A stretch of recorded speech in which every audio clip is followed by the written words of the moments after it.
Stop giving your money to woke corporations that hate you and your values. That's why I order all my man's shaving products from Jeremy Razors. Order your Precision 5 starter set today. This set comes with 4 razor blades, sharp as true, with tungsten handle and flip back trimmer. You're not in the market for razors? Jeremy Razors also has other facial products fit just for men. So you don't have to stock your bathroom with products that clean your body but stains your conscience. So shut up and shave. Go to jeremyrazors.com and use cburns15 to save 15% off. That's jeremyrazors.com. Use my special code cburns15 to save 15% off.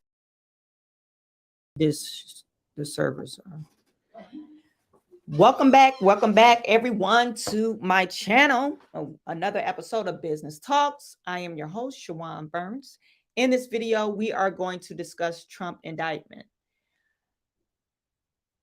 Trump, this is his third indictment that I believe has been politicized because he is running for office. All of a sudden, you're bringing up all these charges that happened 2-3 years ago. And now you, since he's decided to run, you want to stick it to him. And I think it's a ploy that they're using, and actually the Biden administration is using to stop his chances of winning the election or even running. You know, I think it's fake, especially this indictment. I don't think it's a legitimate indictment. And really, all the indictments that the charges that they brought on Trump recently, and he has 3 indictments since, I believe that was April. They indicted him 3 times on 3 separate issues. To me, like I said, I think it's all a political ploy for them to smear Trump's name and to make him out to be, oh, look how bad he is. And it's like literally they're deflecting, and you're so afraid of Trump. You're so afraid that he might win. So you got to put all this money into making sure, you know, he would not be able, or they think he won't be able to win. Like I said, these claims are really baseless. So this last particular indictment that we're going to discuss today, it was they trying to charge him with, or they indicted him with, for trying to overturn the election. And it's kind of odd to me for them to come up with these charges, because I think, to me, it's kind of ridiculous.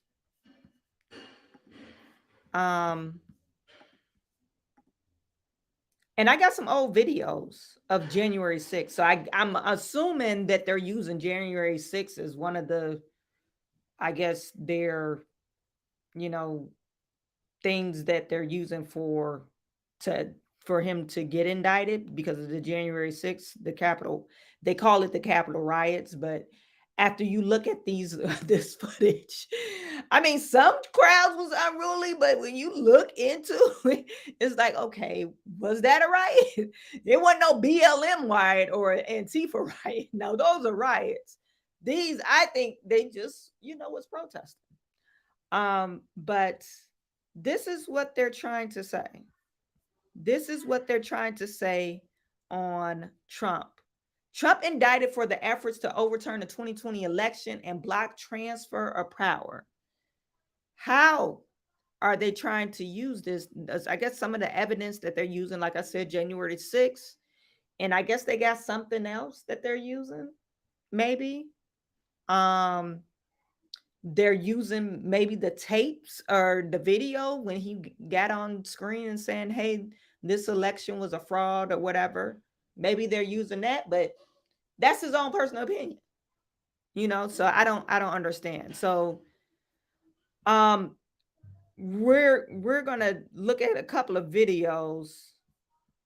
One I want to point out, which was very irritating, before I read this news article to you. Very irritating. They got, what's her name? Farah. Alyssa Fair, she's on The View, and she's supposed to be conservative or Republican. Maybe she doesn't like Trump, and that's your opinion that you don't like Trump. But the only problem with Alyssa Fair is sometimes she just don't make any sense. Like, I'm gonna share this clip with you, and what she said really doesn't make any sense of what the hell she's talking about. But she's on CNN and people are listening to her. So we're gonna listen to this clip. The former president, but the first for actions during his time as president. That in and of itself makes it a historic moment. What I think he is going to hate in reading this is that, frankly, his best legal defense is going to say, I was too foolish and ignorant to know that I lost the election. I did not understand our democratic process. Alyssa, Donald Trump is not stupid. Okay, why would he even do that? I don't even, did you guys hear what she said? She said Donald Trump best legal defense is saying, I did not know the process of election. Like, he doesn't have access, or he can't read, or doesn't have access to lawyers. He was the president of the United States. And I'm pretty sure he consulted with his lawyers. Oh, what kind of legal action can I take if I don't think the election was fair and legal? Do you not think this man was smart enough to ask that to his legal team? I'm going to replay this back to you. I was too foolish and ignorant to know that I lost the election. I did not understand our democratic process well enough to know that these schemes do not work, that I do not have the right to engage in what my lawyers are presenting. Frankly, pleading ignorance and stupidity is the best legal defense, and he's going to hate that. But one thing that I... Shut up.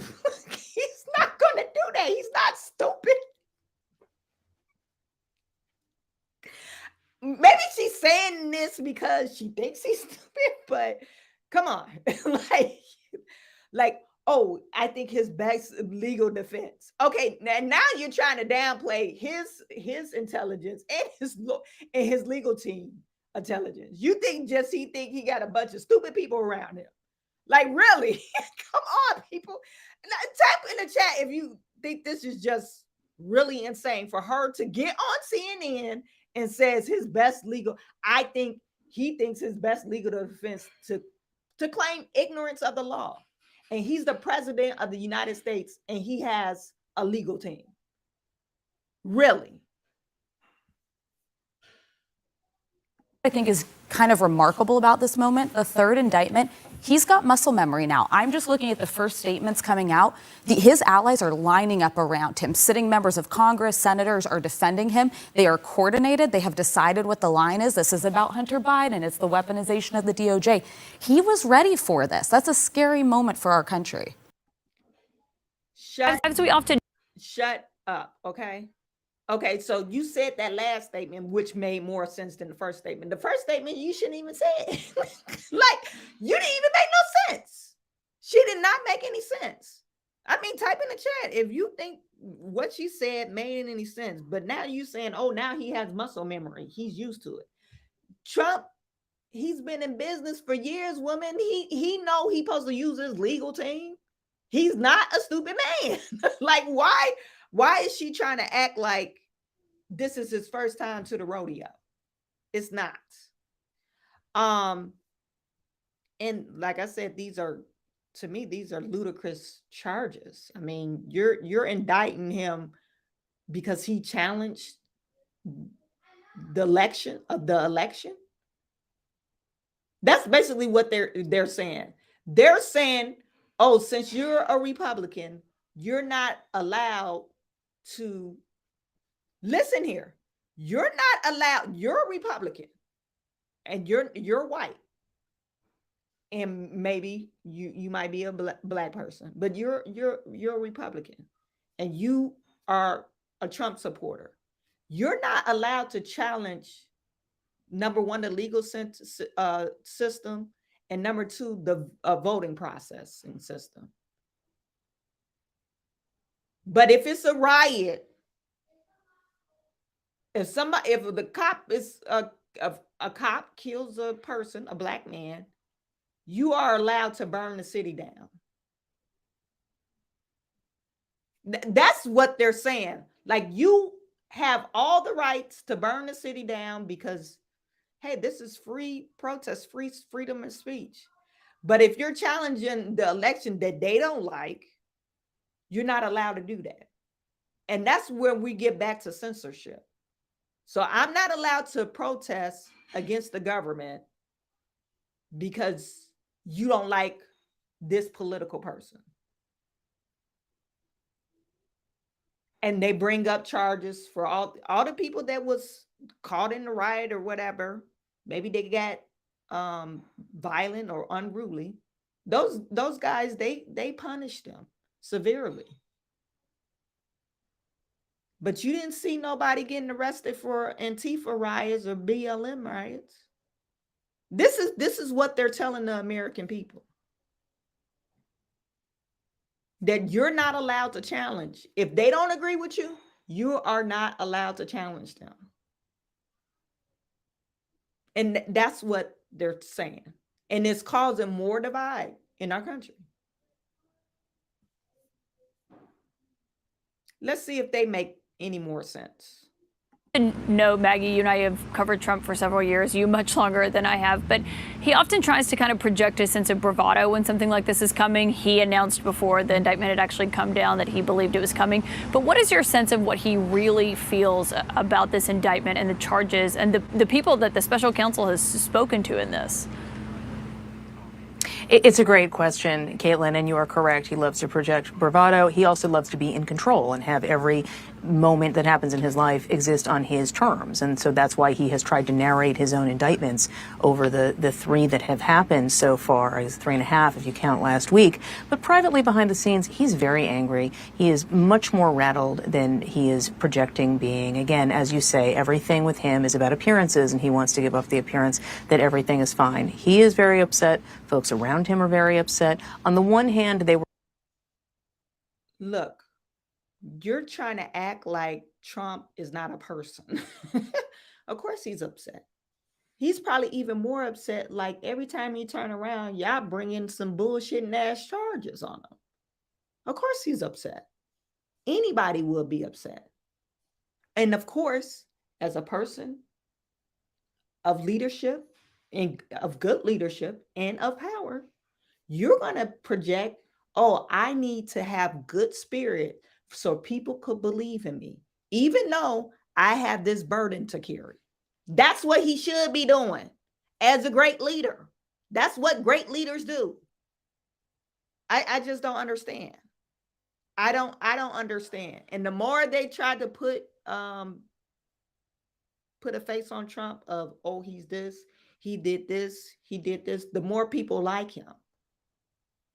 Especially Black folks. That's more you try to put charges on this person or paint him as, oh, he's a horrible person. People are starting to wonder, okay, are you really using the justice system for your political gain? And you are.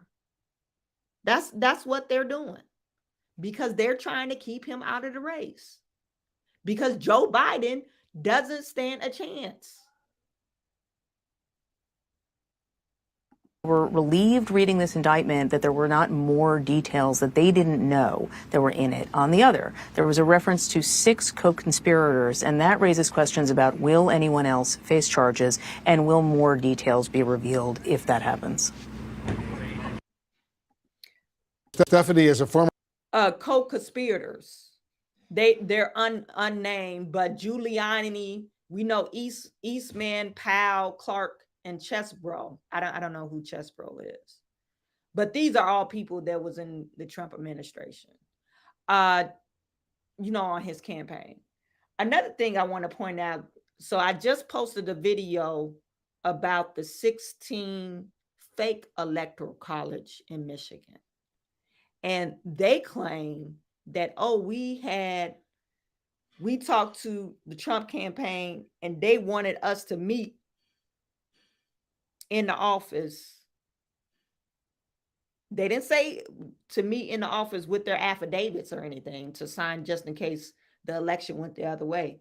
All they said is, oh, they pressed for us to meet at the office, at the Republican office.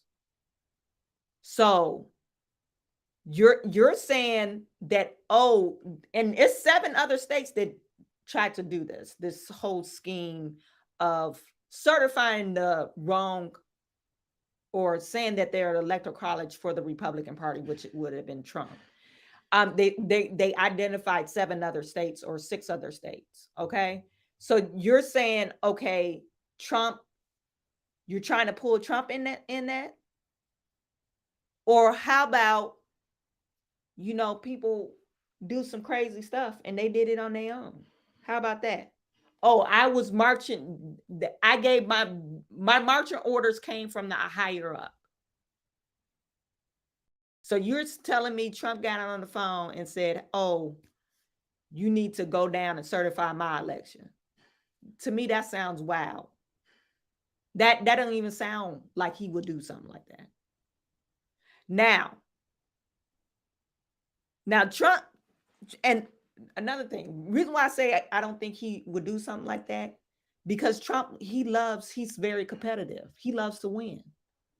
And if he feel like he didn't win, he'll probably, say, oh, this wasn't a fair fight or whatever. But he's not going to cheat his way to win it. He doesn't seem like that type of person where you want to change some other names, change the votes. He doesn't seem like that type of person. He seems very competitive and he wants to beat you publicly. He don't want to go in the closet and beat you. No, it seems like he wants to beat you publicly so he can laugh at you. That's what the person he seems like. Anyway, I don't know the man personally, but he seems like that type of man. Now, this is more CNN. I don't know if y'all want to watch it, but Trump indictment includes 6 unnamed co-conspirators. That's what they're going to talk about that. Former Trump communications director and White House press secretary. What are your thoughts on the Trump team's messaging here? Well, it completely makes sense to me. As we all know, Donald Trump doubles and triples down, and they're looking at those poll numbers and feeling extremely confident right now. So the messaging makes sense. He's done great with fundraising. Again, I mentioned the poll numbers. I do want to echo, though, what David just said. Donald Trump lives in his own reality, and he lies casually, but he's very, very good at it. He used to teach me, Stephanie, as long as you keep repeating something, it doesn't matter what you say.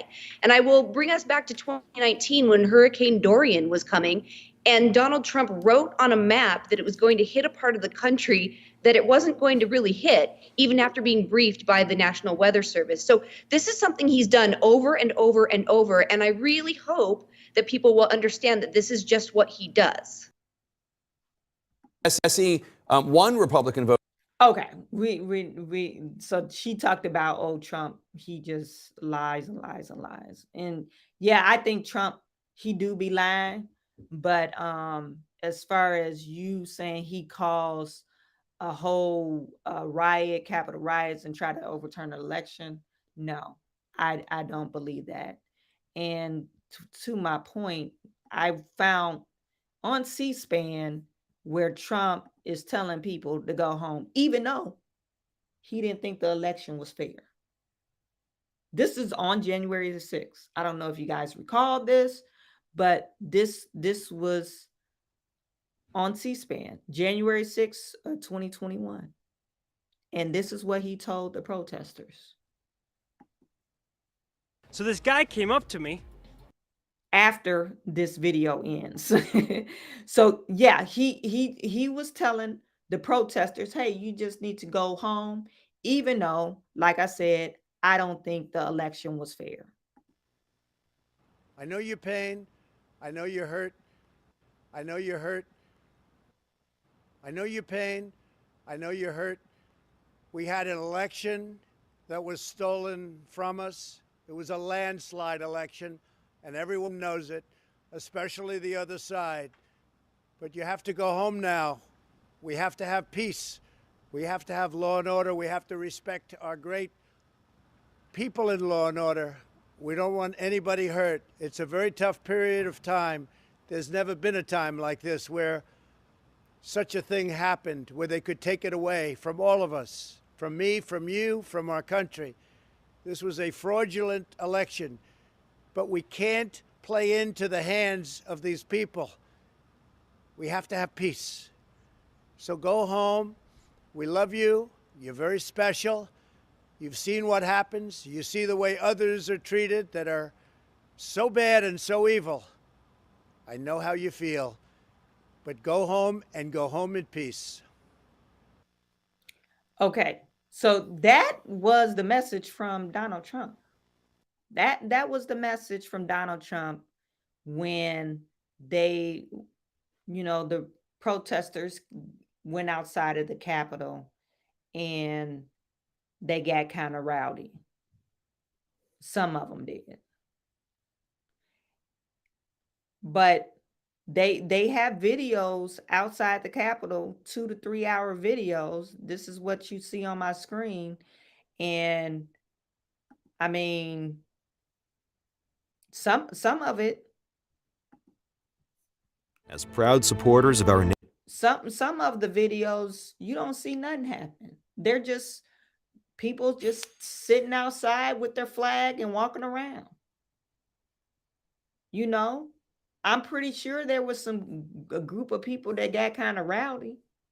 But the one thing, I don't know if I found the video, but I did hear that they said the FBI was out there trying to stir things up. And then they couldn't confirm it. Well, they did not confirm it. They just said we had no recollection of that. So they're trying to make, it's a ploy. They're trying to make Trump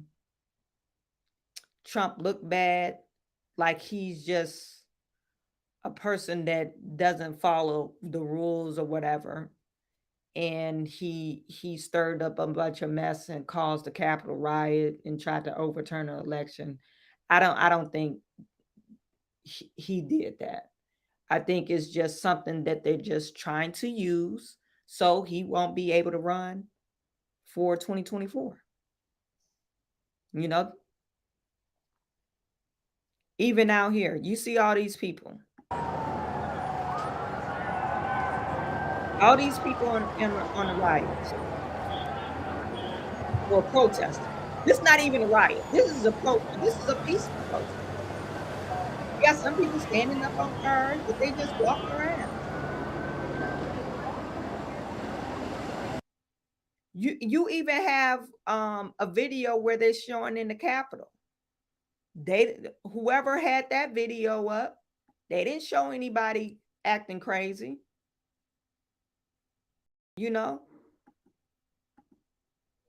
They were just acting like normal day folks.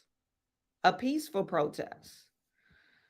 So I don't know. Let's read what the whole charges were about. And we got a message from Vivek Ramaswamy. And I want to play that. He was on CNN, not CNN, he was on Fox with Laura Ingraham. And they were talking about how, well, actually, Vivek Ramaswamy was saying that it's a political ploy. The DOJ is using this they're literally using this to persuade the election. So anyway, let me close this out. Let me make sure you guys could see it.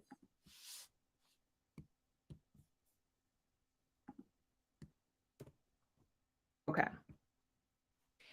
It says Trump was indicted on felony charges Tuesday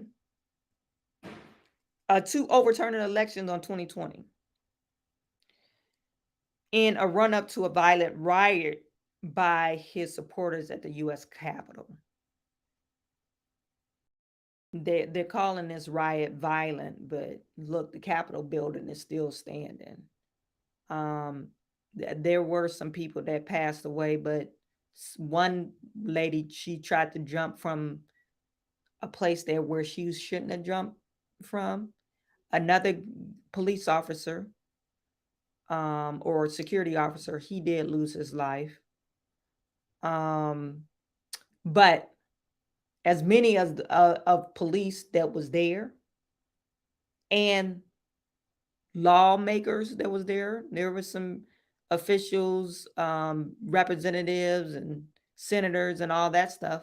They were actually at the Capitol, and none of them got hurt. So anyway, as many people that was there were a few people that I think they said there was 5 people that was injured or lost their lives. I got to go back into it, but type in the chat if you know the exact number. But they call it a violent riot. And if we're going to call this a riot, can we compare it? What are we comparing it to? What are we comparing this riot to?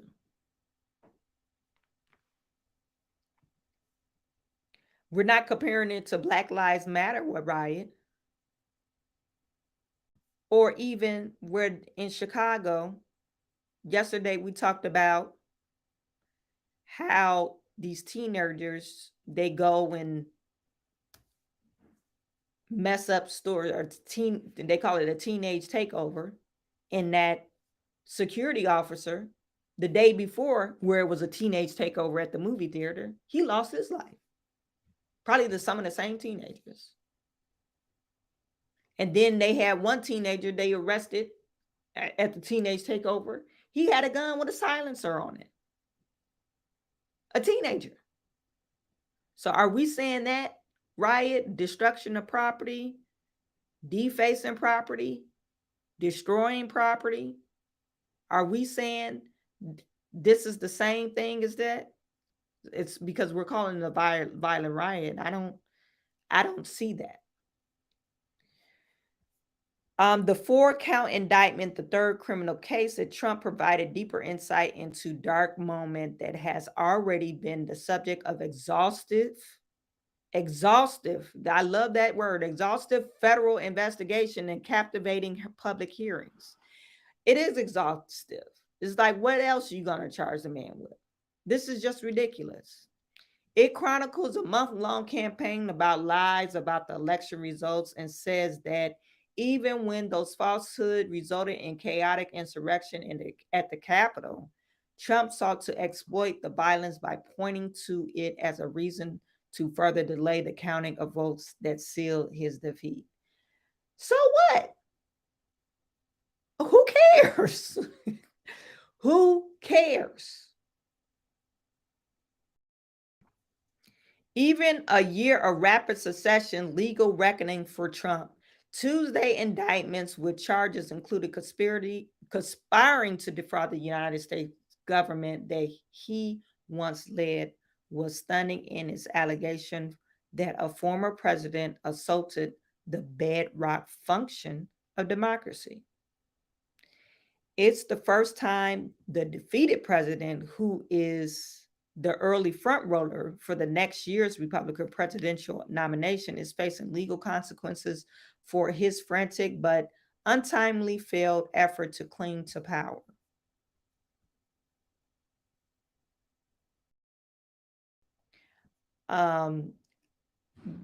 Everybody says this word, and I'm tired. You know how you hear the same language over and over again?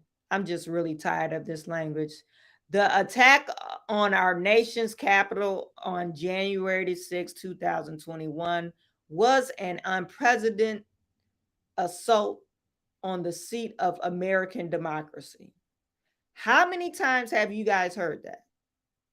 It seems like they say that all the damn time. And then they call, instead of riot, and I'm surprised they use violent riot, but they always use insurrectionists. That's the new word. Like, what does that even mean? I mean, come on, and then you have normal every day. Oh, the insurrections of the Capitol. Like, you don't even use that word. Who uses that word to describe a protest? Like, who uses that?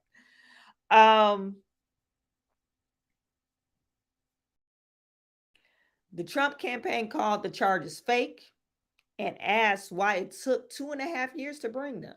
Yeah, it is fake. And why did it take 2.5 years to bring it? I'm with Trump campaign. It's fake news. Trump was the only person charged in Tuesday indictment, but prosecutors obliquely referenced a half dozen conspirators, including lawyers inside the outside of the government who they said had worked with Trump to undo the election results. They also advanced legal dubious schemes to enlist slate of fake electors in the battleground states, won by Democrat Joe Biden, to falsely claim that Trump had actually won them. Like I said, just because maybe his campaign, maybe Rudy Giuliani, maybe enlisted these fake electors, how can you say Trump had knowledge of that? Even if Trump said, "Oh, find votes, find the votes," you know that means keep counting, baby. You can't just say, "Oh," because he said find the votes. That don't mean he said go make up the votes. And then you go back to him saying, "Oh, we back, we down to our last 100 votes, and it looks like Joe Biden got it." Of course, he's gonna be mad. But that don't mean said, "Oh, call your 16 Michigan electoral college people. Call the fake electors up. It's time for them to act now." That doesn't mean that. It doesn't mean Trump initiated all that. And I don't think. Anyway, the indictment accuses the defeated president and his allies of trying to exploit the violence and chaos.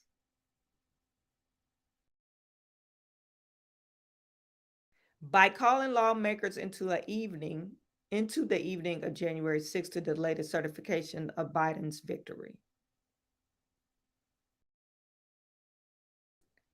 I don't see how that's possible. But anyway, this is what they're saying. It also cites handwritten notes from former Vice President Mike Pence that gives gravitas to Trump's relentless goading to reject the electoral votes. Pence, who is challenging Trump for the GOP presidential nomination, declined overtures from the House panel that investigates the insurrection and sought to avoid testifying before the special counsel. He appeared only after losing a court fight, with prosecutors learning that Trump, in one conversation, derided him as too honest to stop the certification. Okay, so that doesn't make him a criminal. I just don't understand. Trump is due in court on Thursday, the first step in a legal process that will play out in the courthouse situated between the White House he once controlled and the Capitol his supporter once stormed. This case has already been dismissed by the former president and his supporters, and even some rivals, as just another political motivated prosecution. And it is. It is a political motivated prosecution. Because why all of a sudden, when I decided to run for election and put my bid in, you want to come up with all these charges? I announced my presidency or run for presidency, I think it was November or December, and you came up with charges 3 months later.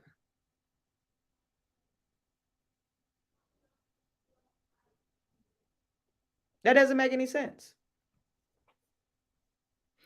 In between the election and riot, Trump urged local election officials to undo voting results in the states, pressured Pence to halt the certification of electoral votes, and falsely claimed that the election had been stolen. So what he could look, all the stuff he could say and do. He could say, hey, Pence, halt the certification. He didn't say, oh, I got a gun to you, you better halt the certification. No, he didn't say that. He didn't say, oh, if you don't do it, I got your kids and your mom, your kids and your wife. If you don't do it, I'm gonna kill them. He didn't say anything about that. So what? So what? He pressured him. Okay, you're not my boss anymore. I'm still gonna certify the election. Who cares? Like, he could do all these things. Is that criminal? Is this a criminal case? Okay, he's not a good person. Oh, he's not a good person. Who cares? Is this a criminal act? That's what I'm getting at. Is it okay? He's a bad man. We just say Trump, he sucks. Is this a criminal act? Does this warrant for us taxpayers to be paying for this crap, this smoke and mirrors show, freak show? And we pay for this court to prosecute or try to prosecute Trump over nothing that's really criminal. This is all opinionated. He could say whatever he want to say. Now, if they told us that, oh, he held people captive and said, oh, I got somebody standing at your house, if you don't certify the election, this is going to happen, then okay, that's criminal. But he didn't do none of these things. He didn't do none of these things. So why are we acting like this is criminal? Among the lies, prosecutor says he could lie. That's not against the law. You could always lie. He could lie. He's not in court. He could lie. He could lie. It doesn't matter if he lies. That is not criminal. Were claims that more than 10,000 dead voters have voted in Georgia, along with 10,000 of double votes in Nevada. He didn't fill out the votes. That doesn't make any sense. So you saying Trump, did he say, oh, if you don't do this, I'm going to do something to you? Is that what we're saying?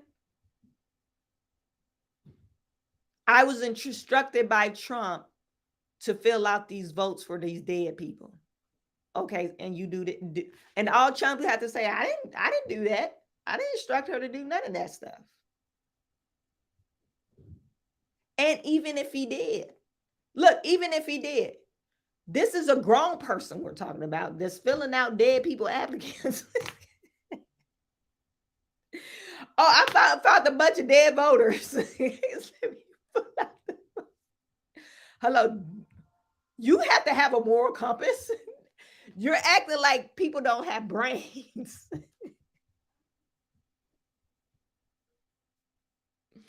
It says each claim had been rebutted by courts or states or federal officials, the indictment says. Okay, whatever. So you're indicting him because he tried. You're indicting him because, oh, these people tried to say Trump won the election.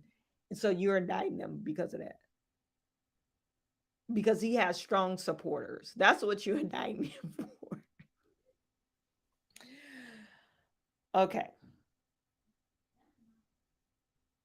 Prosecutor says Trump knew his claims of having won the elections were false, but he repeated and widely disseminated them anyway to make his knowingly false claims appear legitimate, to create intense national atmosphere of mistrust and anger, and erode the public faith in the administration of the election.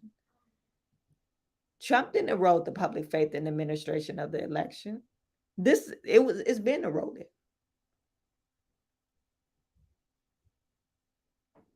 People act like this article reads, or this indictment reads, as if people actually trust the government.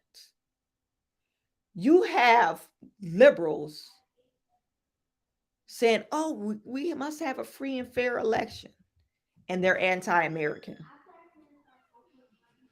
Thank you. Can I have this? Okay, bring me one.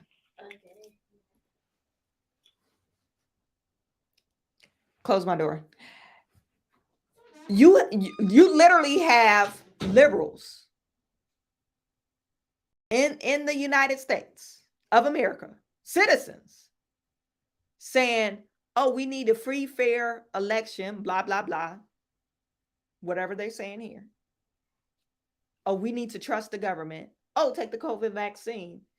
And then they're anti-American. How insane is that?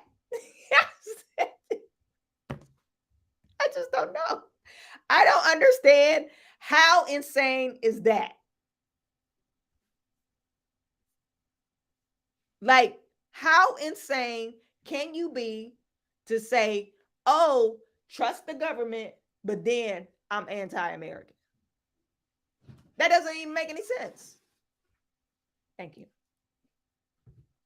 It doesn't make any sense.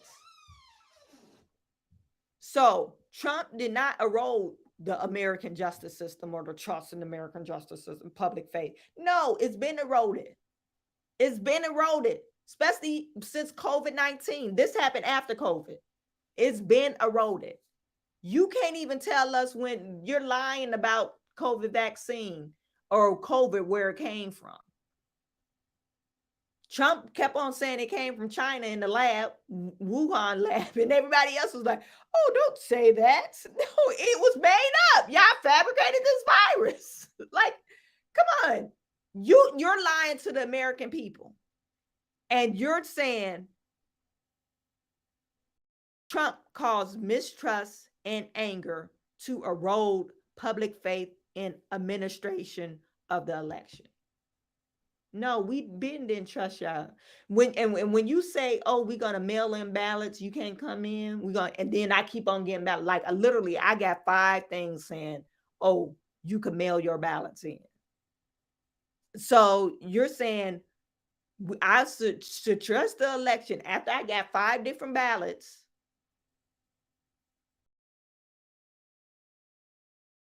but I should trust the election. That doesn't make any sense.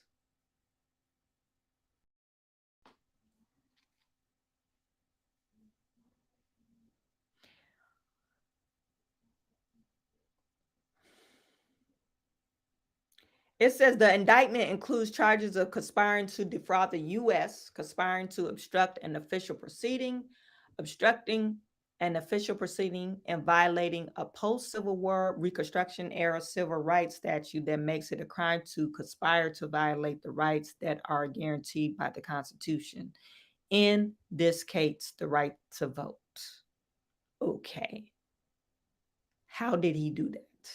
I mean, these are like really a stretch, really a stretch, but I'm not a lawyer, but how did he obstruct the right to vote? I mean, if anything, he was just challenging the election system.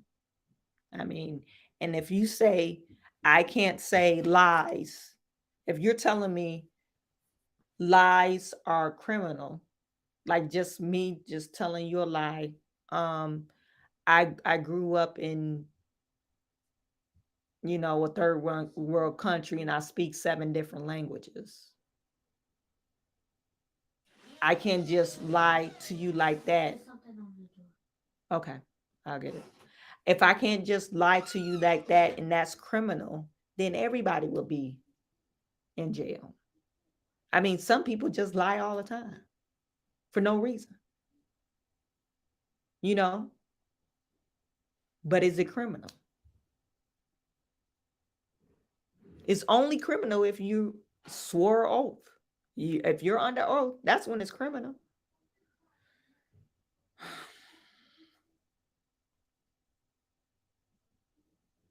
So, and then they go in and they talk about the different, I guess, co-conspirators in the different states. And Giuliani, he did not challenge his charge. I think they was charging him with something too in Georgia. He didn't challenge that. So you guys type in the chat. You think these are just frivolous charges? Just another way to try to usher out Trump out of the election run.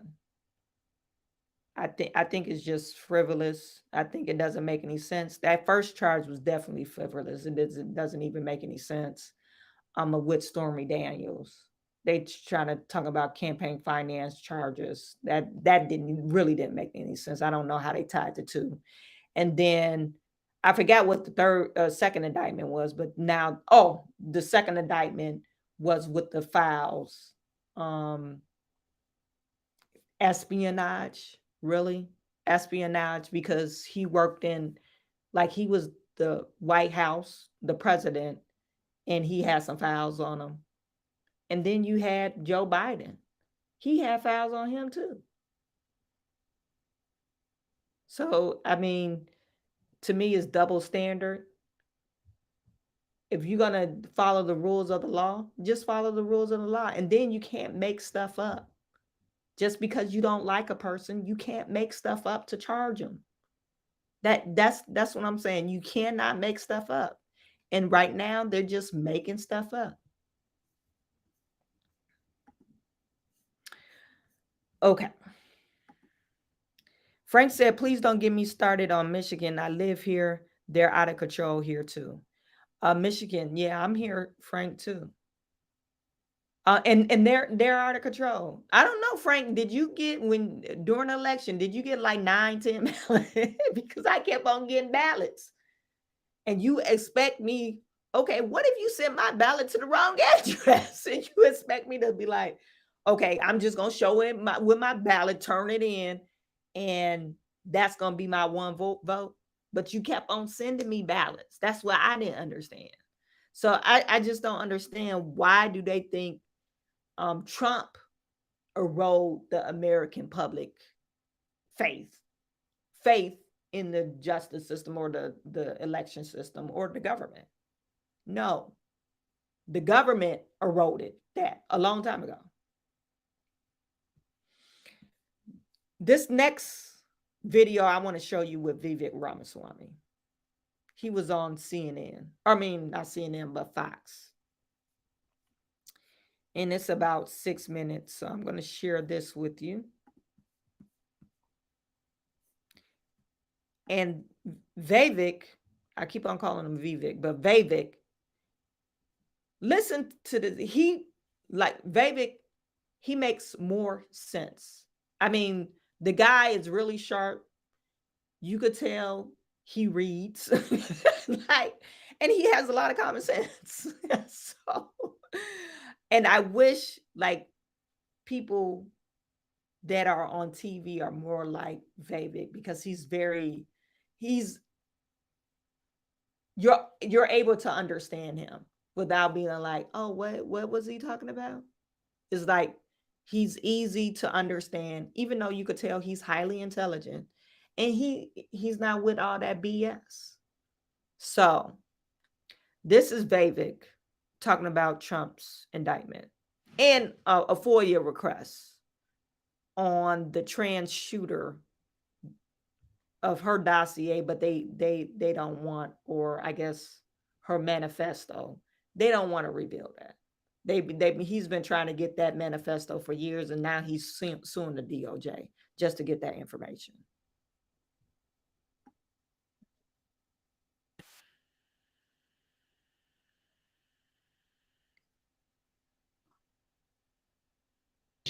speedy trial into today's indictment. Vivek Ramaswamy, 2024 GOP presidential candidate. Vivek, your view of this, 45 pages, speedy trial necessary, and it looks like the presidential race for Biden is being run out of the DOJ. That's exactly right, Laura. Now, I have said this before in each of the other two indictments. I'll say it again. This sets an awful precedent in our country. They're going full banana republic, full third world on this. I think that sets a dangerous precedent. Now, on this specific indictment, Laura, I think there are a couple of really concerning facts. First, they're using an unprecedented legal theory. Alvarez was a case in 2012, still good law, that holds that public officials and candidates for elected office can make false statements, period. So he's by definition using an unprecedented legal theory here. I think the more dangerous part of this is, Laura, it doesn't even relate to Trump. It relates to the legal system. By criminalizing the behavior of 4 co-conspirators, lawyers who were giving good faith legal advice to Trump. The job of a lawyer is to actually provide legal advice. Trump was seeking legal advice. And I think this indictment then pushes the boundary even further on just legal grounds. And a general rule of thumb is if you're going to try to indict a political opponent and a former president in the middle of an election, it better darn well not be based on an unprecedented, untested, flimsy legal theory. That's exactly what we have here, which is dangerous. Yeah, the novel application of the law. That's great timing to put that into play. Now, Vivek, I mentioned this briefly earlier, but this judge, Amy Chutkan, who's handling this case, back in 2022, the AP called her the toughest punisher in the January 6 cases.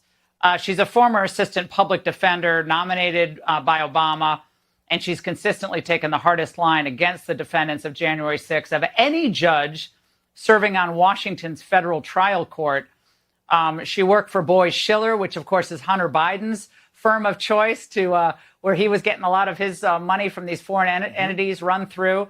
The same law firm that represented Alexander Vindman, I believe Samantha Powers, others, connection to Harvey Weinstein and Jeffrey Epstein. This is quite the connection that we're drawing here. But does any of this surprise you? It doesn't. It also goes to show why the choice of jurisdiction and venue matters deeply. And I think Jack Smith knows exactly what he's doing. Laura, it just strikes me as the truth of the matter here. They are not going to stop until they get him going or get him coming. And I say this as somebody who is running against Trump. I'm polling at third in the Republican primary now. It would be easier for me if Donald Trump were eliminated from competition. That is not how any of us should want to win, because that is bad for this country. That is why I think it's important for those of us competing against Trump to take a strong stand against these politicized indictments. It's also why, Laura, I'm happy to share this right now, is earlier this evening, I actually filed suit against the DOJ, following up on my earlier FOIA request, trying to get to the bottom of what Biden and Merrick Garland told Jack Smith. That is transparency the public really deserves here. I do not believe that this special veil of a special prosecutor is really as separate as they're making it out to be. I filed a FOIA request in relation to the last case, which, contrary to law, they rebuffed, did not respond in substance. So we filed that lawsuit today, and we're filing a new FOIA request. But either way, Laura, we have to get to the bottom, the truth of the matter here. And the answer is this is a politicized persecution. Yeah, Vivek, I don't think the American people are going to know the truth unless there's a change in leadership. I mean, Republicans are staking the future on these investigations, and we're learning a lot, which is fantastic. That's right. But you got to beat them at the polls. And that means early voting, ballot harvesting, 50-state campaign, getting more minority voters, that multi-ethnic coalition that you've talked about. That's where it's at. That's how you drain the swamp. The investigations, everyone knows Biden's a crook now, and they apparently don't care. A lot of people don't care. And that's why this has to be a landslide, 1980 Reagan-style landslide, Laura. That's why I'm in this race. We're going to have to bring young people along with us. That will make the difference between a razor-thin election and a landslide moral mandate. And if I am elected, you have my pledge, Laura, that we will open this kimono up, roll that log over, see what crawls out. from the Jeffrey Epstein client list to what's happened in these cases, we, the public, can handle the truth. It's not like you can't handle the truth. No, we can handle the truth. Vivek, There's no such thing as a noble lie. The public deserves to know. Yeah, we were going to actually have you on originally to talk about why young people, especially young men in high school, young boys in high school, are becoming perhaps more conservative. And I think not just the cancel culture and all the anti-masculinity stuff that's going on, but I think just this basic sense of fairness that people are recoiling from. It's just not fair, and it's pragmatic. Speak to that as it relates to this breaking news tonight. I think there's part of our human nature, Laura, that demands the truth. We as human beings, the thing that make us different from animals is that we relate to one another based on actually telling the truth to each other.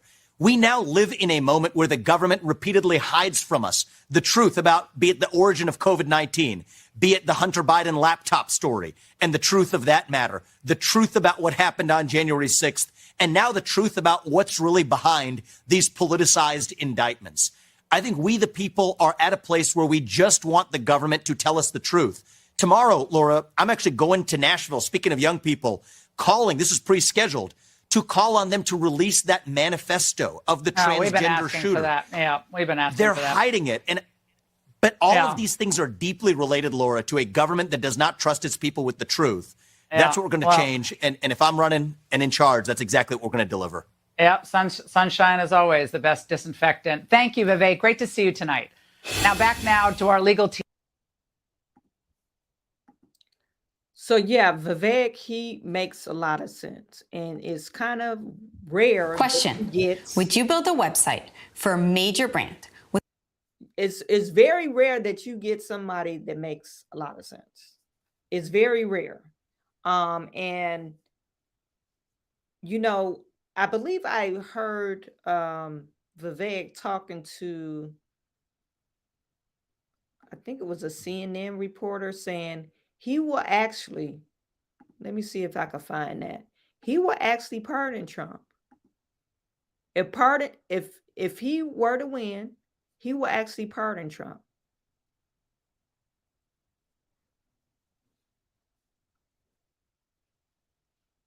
Oh, this is it. This is it. Much for being on the program this morning. It's good to see you, Casey. So hold on for a second. Let me make sure this is it. This is I think this is it.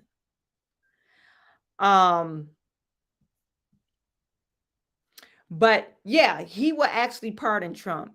And he was saying that because all it does is further divide us. Number one, trying to impeach Biden. And then number two, convicting Trump for all these other charges. And, to tell the truth, I think it would, because we already are divisive. I think we really need to, all the bickering and the fighting and saying, oh, I don't agree with you, you're stupid, you're racist, you're this, you're that. We just need to actually come together, and we don't need to agree on everything. We just need to figure out literally how to talk to each other without being disrespectful, because we still got to live in America.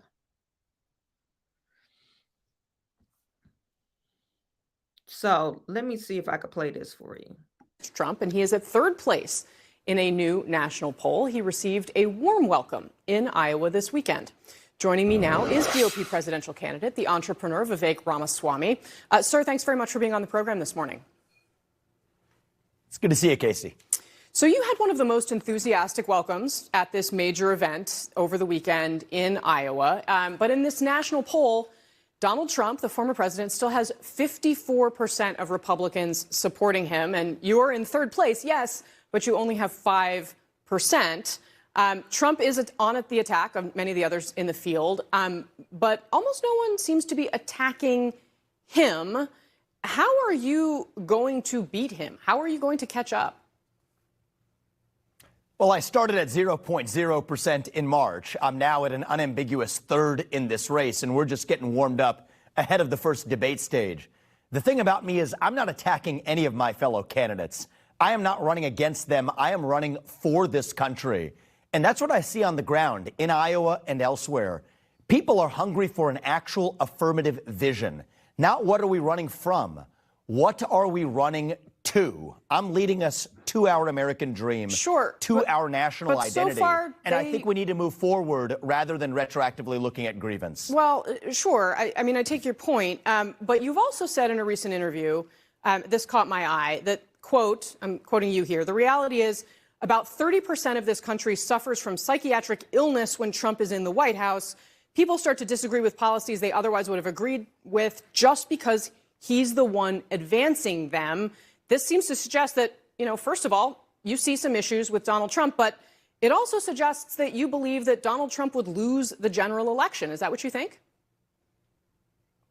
So first of all, I'm not laying blame at anybody's feet, but I do think it is a fact that people in this country from 2016 to 2020, some of them even now, some of them even in the Republican primary, start adopting views that they would not have adopted if Donald Trump had not been the person advancing them. For my part, I stand for the America First agenda. I believe I will be able to take that agenda even further than Trump did because I'm not yet having that effect on people. Do I think Trump can beat Biden in a general election in a narrow margin? To be honest, yes, I do. But I think I am the only candidate in this race, in the entire Republican primary field, who can deliver a Ronald Reagan 1980-style landslide election, a moral mandate in this election. And I think that is critically important to unite this country and, frankly, to drive forward the agenda that I have to shut down the administrative state, to declare independence from China.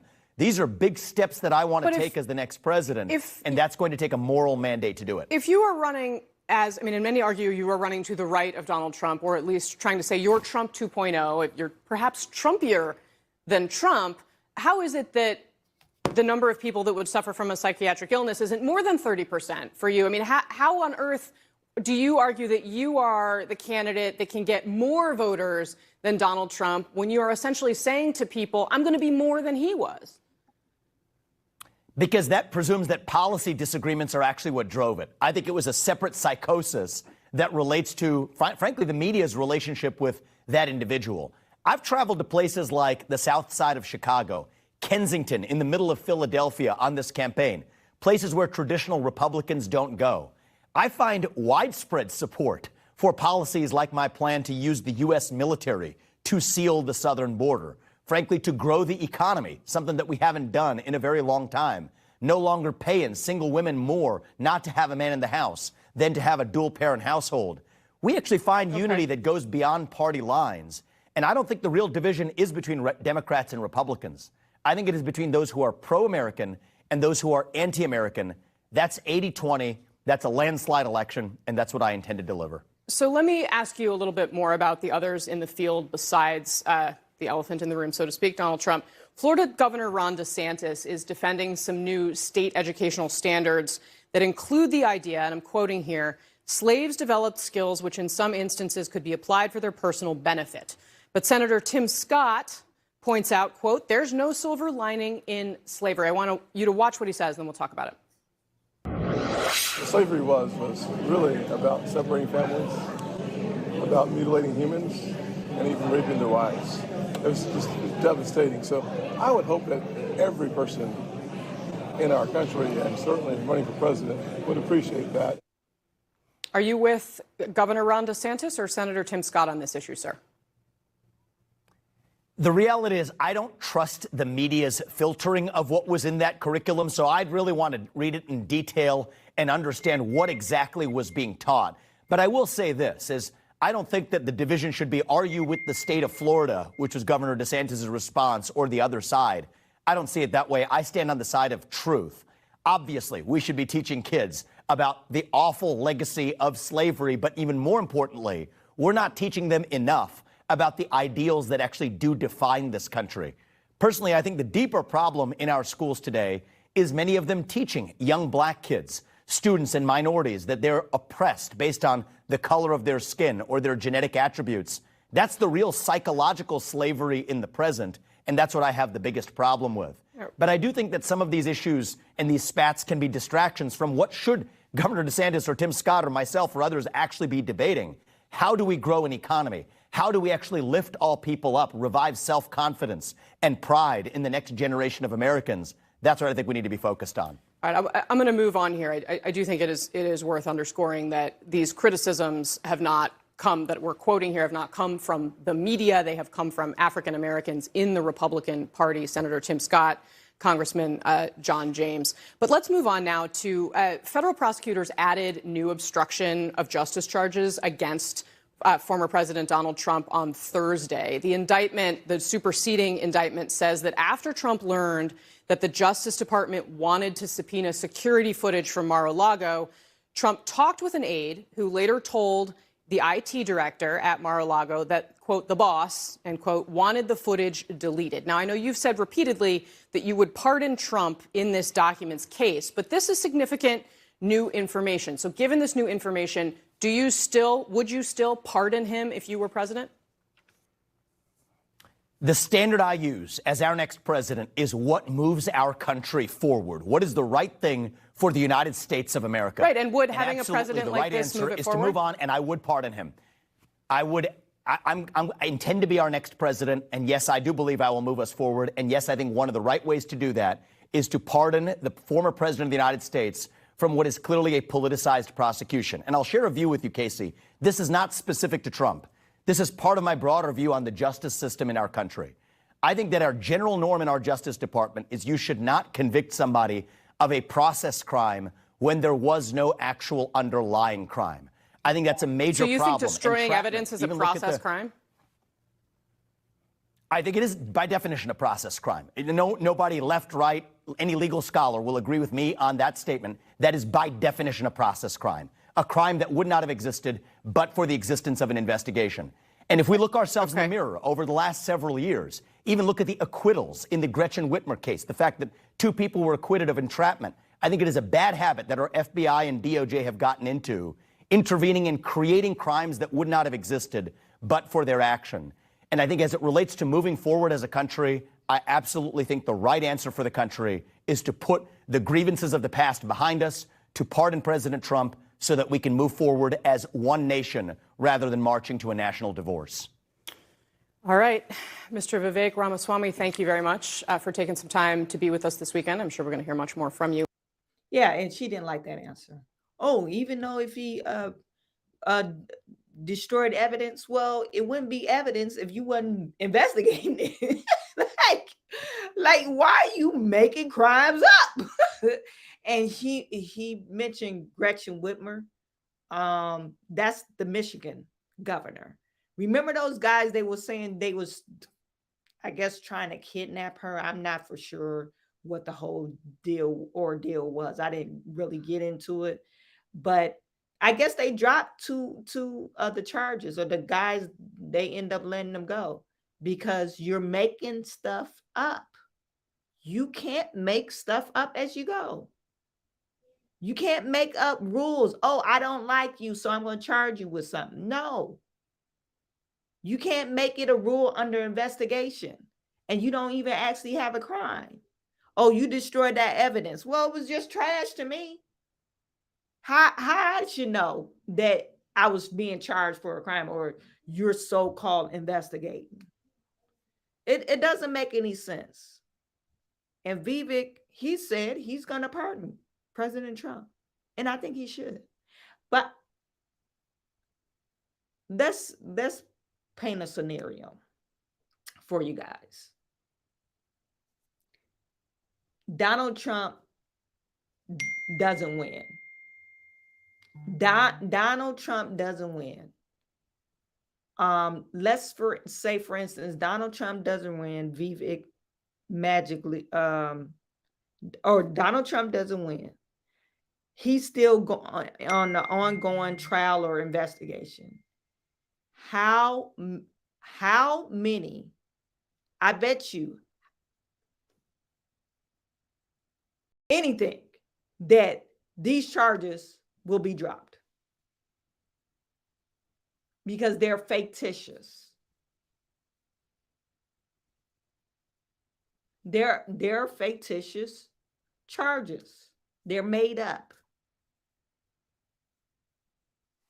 Even if Ron DeSantis decided if he's the political nominee for the Republican Party,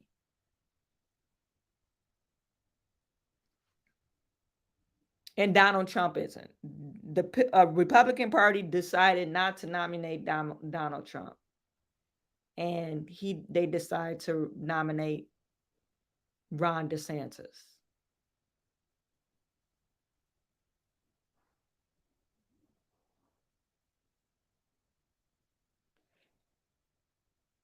And I don't know, will Donald Trump run as an independent? I'm not for sure.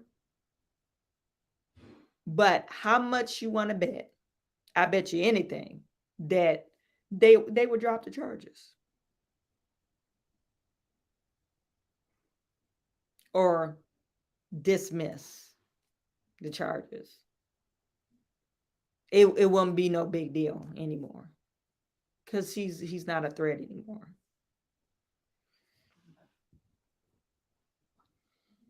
So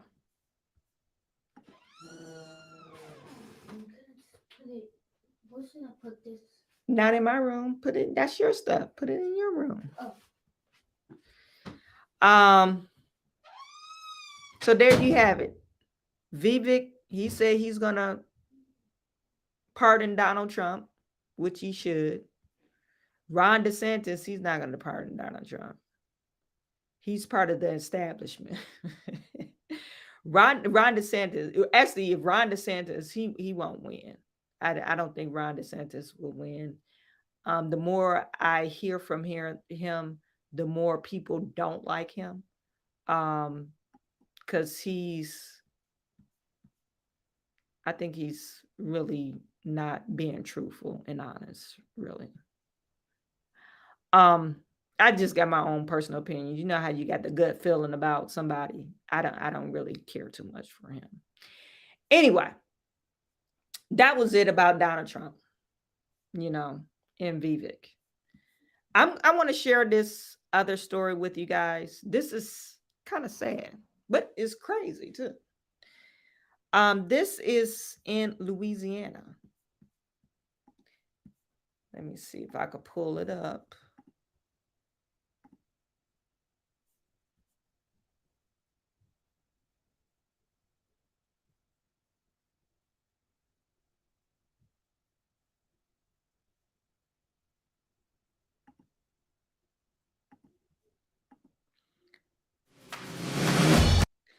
Louisiana.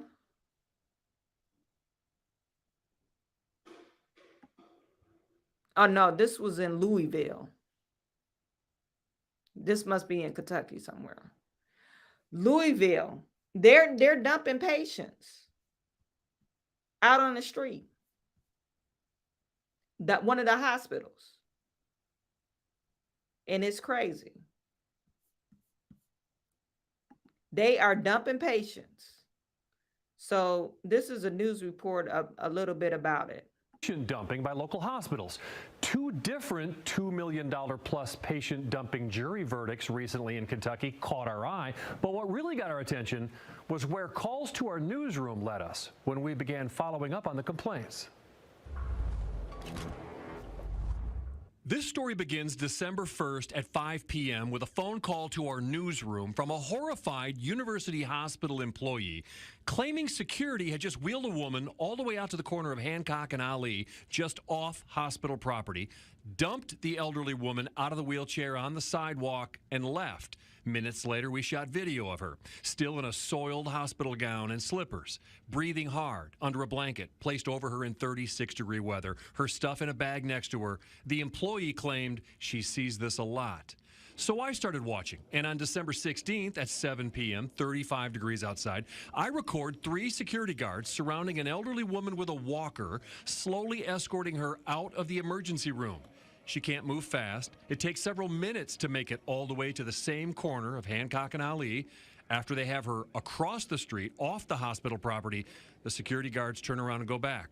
When they clear, I catch up to her, and she says she can't breathe. They told me that I couldn't stay on the premises. Amen. Were you in there as a patient? Well, I needed to be a patient because I'm sick. What's wrong with you? I've got COPD. I got diabetes. So they wouldn't even treat you? The doctor talked to me for 1 minute. And they told you what? That I had to leave. What reason did he give you? He didn't give me a reason. She tells me she's homeless. I've got to go because I'm hurting. I'm in pain. I was in a car crash, and it completely shattered my hip and pelvis. Right here, I got like 30-something screws. Matthew Hauber and his mother claim a similar story. They met us in front of Wayside Mission in the spot where they say he was dumped in October. Anywhere. And they said, well, we can't find a rehab right now. Linda Hauber said when Norton Hospital told her they had a room lined up for Matthew at Wayside, she checked it out. I called Wayside Christian Mission and just to confirm, and they said no. They said we can't do that. We can't.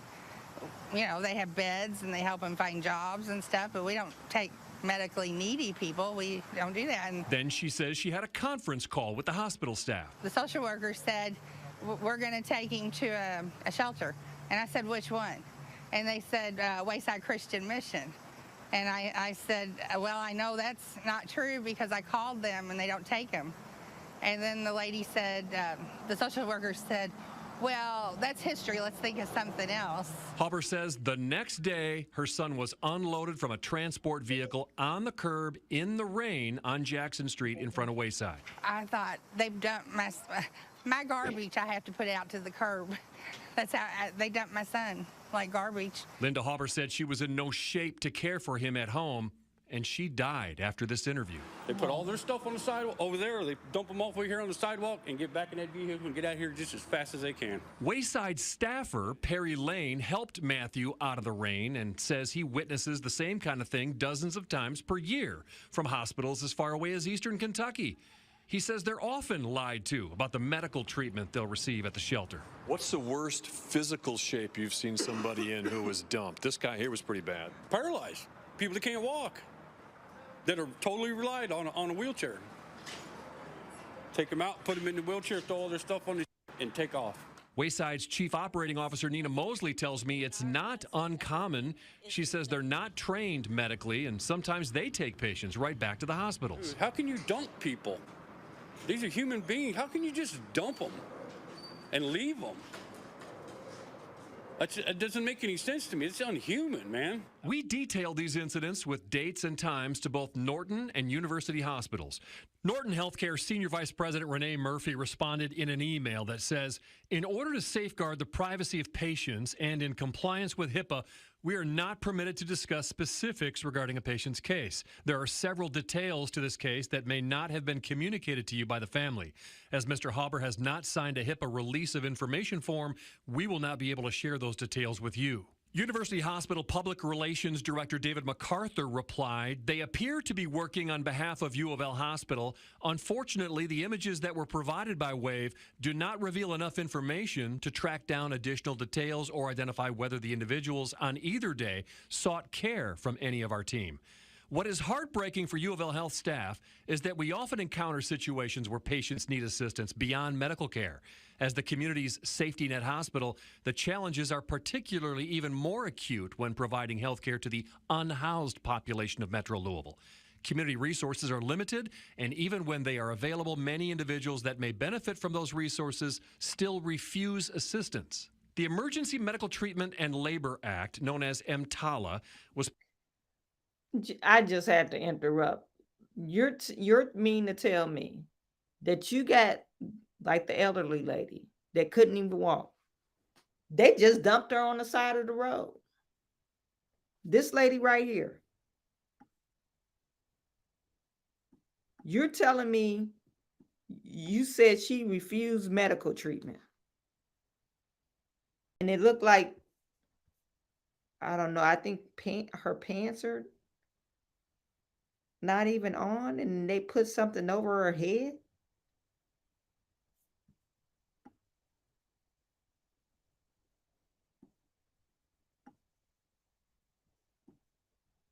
They just dumped her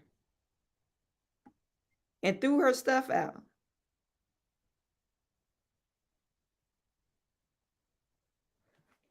I understand hospitals are not shelters, but since you are a hospital, wouldn't you have connection with different shelters on the different level? Okay, this patient, she needs so much level of care. She needs to go in this type of facility. This patient needs to go to this. But how come these patients are not even able to walk? Like, this patient is not even.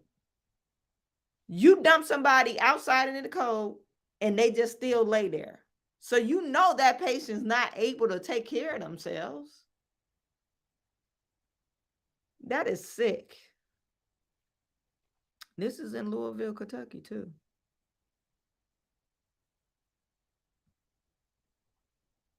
Louisville, Kentucky. And then that other one, the lady that got the COPD, it seemed like the people that are homeless, that's the people that they're doing it to. And I think, most of them probably have insurance. They probably got some type of state insurance. But the lady couldn't even breathe. That elderly Black lady, she couldn't even breathe. To me, that's crazy. Passed in 1986 as a federal anti-dumping law. It mandates patients who present to a hospital emergency department must undergo an appropriate medical screening examination by a physician to determine whether they have an emergency medical condition. If they do, they must be stabilized and treated, and an appropriate transfer may take place to another facility with adequate capabilities. Juries take the hospital's obligations to treat emergency patients very, very seriously. Attorney Hans Poppy knows that firsthand. He won a $2.3 million patient dumping verdict, most of that in punitive damages, after his client, who was coming to a Lexington hospital by ambulance with a cardiac emergency, was turned away and directed to another hospital. Juries don't like to punish hospitals. There aren't many verdicts in Kentucky history favoring plaintiffs in alleged patient dumping cases, but this one is interesting. A $1.5 million verdict awarded in Fayette County to a difficult patient with a history of ER visits, dumped by a hospital, rolled outside in a wheelchair with taxi fare, and hours later, the man was dead of an untreated ulcer.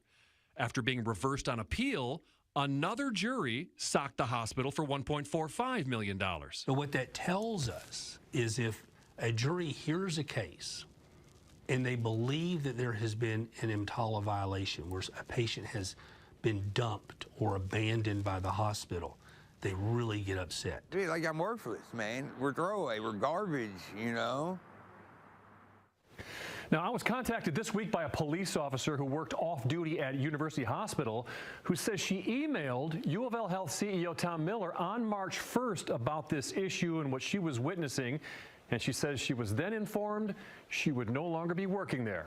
I asked U of L about that. They say the officer was concerned about the same things they are, and they're collaborating to increase community resources for the at-risk populations. As for being let go after her email, U of L would only say that she was employed by a third-party security service. Oh, the first day that we signed up. She was a whistleblower and they let her go. So they just dumping, like I said, unhoused. I got to use the word unhoused, but homeless people. And whether or not they have insurance or not, we don't know. But I find that most homeless people, they get some type of Social Security benefits or they do have health insurance. It's just, maybe some individuals, maybe they do come to the hospital all the time, but if you sleeping outside, you probably get sick all the time. I mean, that's just a fact. Yeah, that's crazy. That is a crazy, crazy story. That was it for our business talks, you guys. I'm gonna see what we're gonna talk about tomorrow. But thank you for tuning in once again. We're gonna what am I about to say? Oh, yeah, we're gonna talk about something tomorrow. So tune in tomorrow around 2 o'clock. I'll be online to discuss whatever's going on in the news. And I am sending all my good to you. I will talk to you soon. Have a great day.